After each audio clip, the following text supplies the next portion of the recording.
കാലം കടന്നുപോയി. കുരുവംശത്തിലെ 3 സഹോദരന്മാർ ധൃതരാഷ്ട്രർ, പാണ്ഡു, വിതുരർ യുവാക്കളായി വളർന്നു.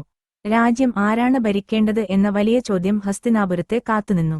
ധൃതരാഷ്ട്രർ മൂത്തവനായിരുന്നു, പക്ഷേ അദ്ദേഹം ജന്മനാ അന്ധനായിരുന്നു. രാജാവിന് രാജ്യം കാണാനും സംരക്ഷിക്കാനും കഴിവുണ്ടാകണം എന്ന് കരുതിയ ഭീഷ്മർ രാജ്യത്തിന്റെ ഭാവി ചിന്തിച്ച് ഒരു തീരുമാനമെടുത്തു: പാണ്ഡുവിനെ രാജാവാക്കി. ഭീഷ്മരുടെ ഉപദേശവും മാർഗനിർദ്ദേശവും കേട്ട് പാണ്ഡു ധർമ്മത്തോടെ രാജ്യം ഭരിച്ചു.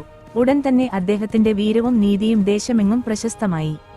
ഇതിനിടെ ധൃതരാഷ്ട്രർക്ക് വിവാഹം നടന്നു. ഗാന്ധാര രാജാവിന്റെ പുത്രിയായ ഗാന്ധാരി അദ്ദേഹത്തിന്റെ ഭാര്യയായി.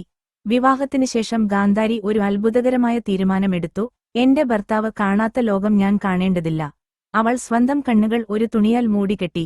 ജീവിതം മുഴുവൻ ഇരുട്ടിൽ ജീവിക്കാൻ അവൾ തയ്യാറായി. ശ്രീകൃഷ്ണന്റെ പിതാവായ വസുദേവരുടെ സഹോദരി പൃഥ. കുന്തിഭോജന് മക്കളില്ലായിരുന്നു, അതുകൊണ്ട് അദ്ദേഹം പൃഥയെ ദത്തെടുത്തു വളർത്തി. അവൾ പിന്നീട് അറിയപ്പെട്ടത് കുന്തി എന്ന പേരിൽ. ഭീഷ്മരുടെ ആശീർവാദത്തോടെ രാജാവ് പാണ്ഡു കുന്തിയെ വിവാഹം ചെയ്തു. ഭീഷ്മർ വീണ്ടും ഒരു രാഷ്ട്രീയ ബന്ധം ഹസ്തിനപുരത്തിന് വേണമെന്ന് ഉറപ്പിച്ചു. അതിനാൽ മാദ്രരാജാവായ ശല്യരുടെ സഹോദരി മാദ്രിയുമായും പാണ്ഡുവിന്റെ വിവാഹം നടത്തി. ഇങ്ങനെ പാണ്ഡുവിന് 2 റാണിമാർ, കുന്തിയും മാദ്രിയും. ധർമ്മത്തിന്റെ പ്രതീകമായ വിതുരർക്കും വിവാഹം നടന്നു. ദേവകൻ എന്ന ബ്രാഹ്മണന് ശൂദ്രസ്ത്രീയിൽ ജനിച്ച പുത്രിയെ ഭീഷ്മർ വിതുരർക്കു വിവാഹം ചെയ്തു.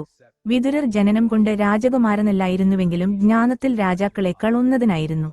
പാണ്ഡു രാജാവായി ഭരിച്ച കാലം ഹസ്തിനാപുരത്തിന്റെ സ്വർണയുഗമായിരുന്നു. അദ്ദേഹം രാജ്യത്തിന്റെ അതിരുകൾ വികസിപ്പിച്ചു, ശത്രുക്കളെ കീഴടക്കി, കുരുവംശത്തിന്റെ പ്രതാപം ഉയർത്തി. ഹസ്തിനാപുരം ശക്തിയിലും സമൃദ്ധിയിലും വളർന്നു.